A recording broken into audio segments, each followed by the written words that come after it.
wish the controller of budget was here. I have a problem with her office. I don't miss my words. I say them as they are. Once we transfer the money to the counties, let that money reach the counties. There should be no bottlenecks. There is no reason why the governors, your officers are always in Nairobi to clear with the controller of budget office. That is rent seeking. That should stop. We should have a system that clearly transfers monies to counties. We don't need county governors, your CEC members coming here all the time. What are they doing? Which they can't use a phone call or email to sort out. You know, the moment that if we continue keeping to ourselves some of these frustrations, we will not be moving. When money is idle in the accounts, it doesn't help the country. It slows economic growth. I want our economic growth to go to 6%, 7%, not 5%. We had a slowed economic growth at 4.6%. It's affecting our economy because we can't even collect taxes. When the money is kept at the CRF, you are not even able to pay salary. We cannot get our pay as you earn. That is why you see the figures from KRA. They are not meeting their targets. Because money is kept there, someone is still asking questions that don't make sense. I am not saying controller of budget should not ask questions, but what stops those questions from being resolved quickly so that money is transferred to the counties? And why should county officers come all the way from Homa Bay, from Turkana to Nairobi? What is the justification? Are you calling them to come with envelopes? If that is the case, personally, I don't support that. On disbursement of funds, I want to be very categorical. I have committed myself that we will make sure that funds are transferred to the counties at the right time. This is because the moment counties don't receive money, it is costly to the country. Because you are borrowing money from commercial banks at inordinately high interest rates, at even 20%. It doesn't make sense. How do you even pay? Do you even have budgetary provisions to pay for these interest rates? It is putting a strain on the county, and it does not help National Treasury. I told my team at the National Treasury that the more we delay with county resources, it doesn't help us because we accumulate the transfers and it puts pressure on us.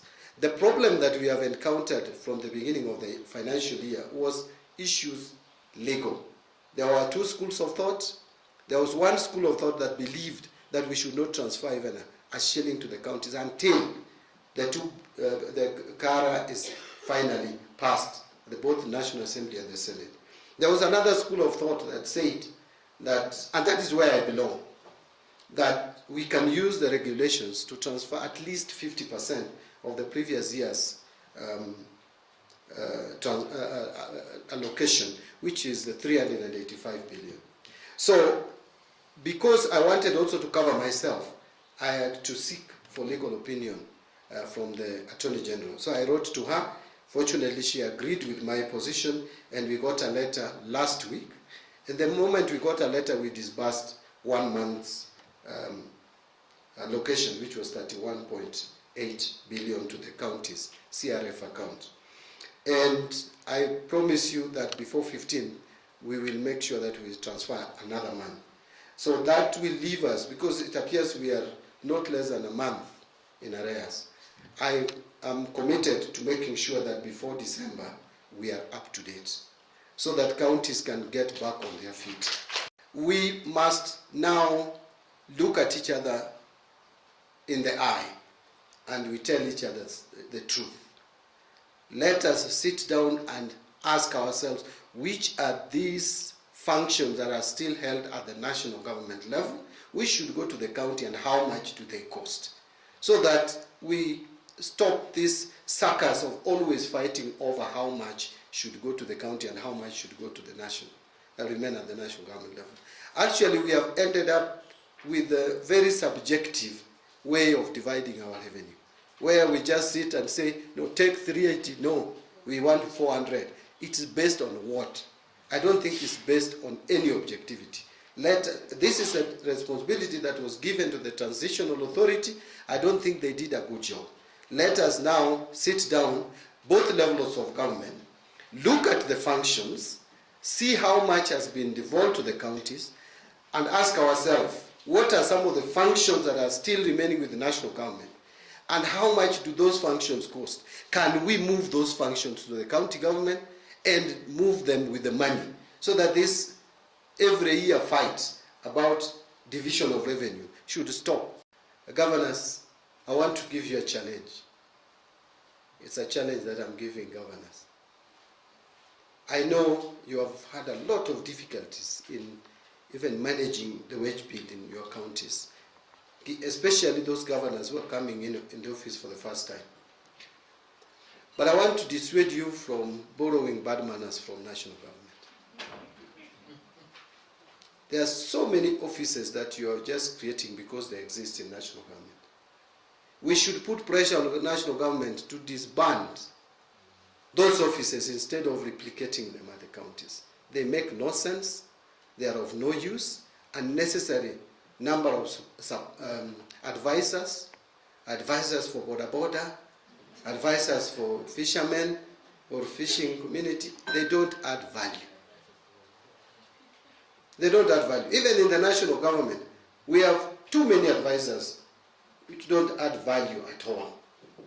You have line officers, technocrats, people who are, if they are not up to the task, they should be removed from office and then others take over their responsibilities instead of again replicating and creating the same position. So I would challenge you that you don't borrow these bad manners from the national government. Instead, you should help put pressure on the national government to leave their bad habits and employ prudent use of public resources. Actually, one of the legacies you can leave as a treasury is to actually create a directorate for devolution or a directorate for dealing with county finance matters. Because financing counties is one of the biggest responsibilities that the National Treasury has. I think we deserve to have a dedicated Director General at National Treasury taking care of matters, counties. A lot of us have actually borrowed money to pay salaries for 3 months. So what interest will I have to have money sitting in the CRF when the bank is on my neck asking me to pay the money that I borrowed? But when a statement like that is made in the media, it gives the impression that governors are unable to utilize money they have and they're asking for more. And they're borrowing, yet they can't use the one they have. What is going to happen in this scenario of reduction of 20 billion is a nightmare. In fact, you don't want to be a governor. This is the worst time for any one of us to be a governor. I pity those who are first-time governors. For us, we can try to wriggle our way out and move on like that. But it's going to be disastrous. So I am pleading with you to go back to the fact that you are a proponent of devolution. Let us do anything within our ability to not let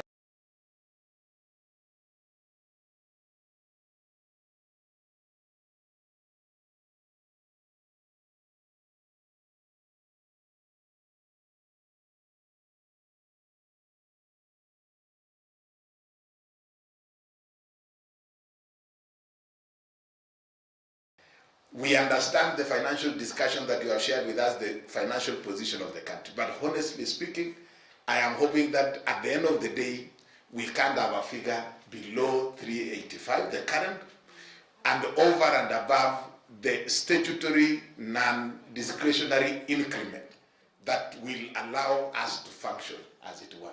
So I think even in that, let's, within that context of that discussion, really, having a discussion around 380 is very unfortunate, because that is difficult. And we now have new programs that are generally national government driven programs that we have accepted to partner as counties. And that brings in additional cost and additional responsibility. So I think, Waziri, as you do whatever discussion you are having, let's be absolutely honest on this aspect, that really, what is that bare minimum that we can deal with? If you ask me, I know counties even need more than 400 billion. The reason why National Treasury is asking to reduce that money is not because we are not appreciating that counties need more money. It is because of the financial challenges we have found ourselves in. Because I've always wanted a forum where I could tell her publicly, she must reign on her officers. And that does not mean I'm attacking an independent office. We are criticizing. Ata yeye, if she has a problem with my office as cabinet secretary, she is at liberty to say it. So county governors, please do your part. I will do my part as the CS Treasury. And the controller of budget must do her part. And leave auditing to Auditor General. We cannot I cannot be the controller of budget and the Auditor General at the same time as I'm the CS Finance. Each one of us must play our role. Waziri, tafadhali, don't allow those people to radicalize you against devolution. And I say that because I saw the statement yesterday. It was all over the newspaper today about the 42 billion shilling that's sitting in county accounts. I wish the controller was here. That money was disbursed towards the end of September, because there was this clarification that had to be made about whether money can be released to counties before Kara. And I met Waziri with the governor of Nairobi, and he was very cordial and receptive. And later on, the AG also concurred with the same position, that we can actually release 50%. But that money, we are yet to access it. Because when you disburse money and release it into our respective CRFs, we go through another process of withdrawing that money to release it from the CRF, County Revenue Fund account, to an account from which we can use. And that money has to move to either a development account or an operational account. And it's a process. It's a process. So the controller also has to be facilitative and has to constantly relook at her processes. There is no mechanism. The law did not envisage that there'll be a shilling that belongs to counties that is not disbursed and transferred by the midnight of 30th of June of every year. Actually, it's unconstitutional. The Constitution did not envisage that. The Constitution did not provide a mechanism to roll over county money from one year to the other. And the subsidiary legislation, actually, PFM requires that by the 15th of the next month, the money relating to last month should have been released. But we see instances where money is rolling over to the next year. And we had that conversation with the controller yesterday. We see instances where a whole quarter ends before counties have accessed a shilling of money relating to that quarter, and then you read in the newspapers how counties spend zero on development.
need to look at that. And we are saying the need for joint approaches is necessary, number one, to avoid re-centralization of functions and powers.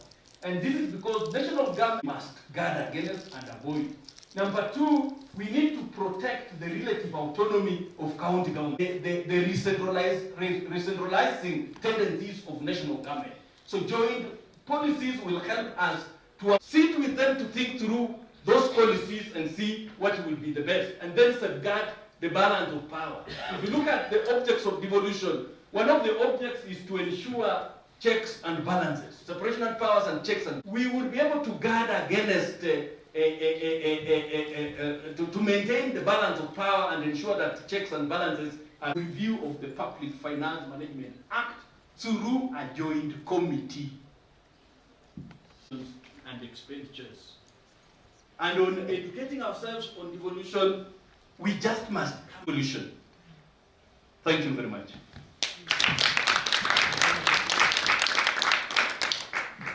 Of government go through this. Now, before I invite the CS, just a couple of things. I think everything has really been said by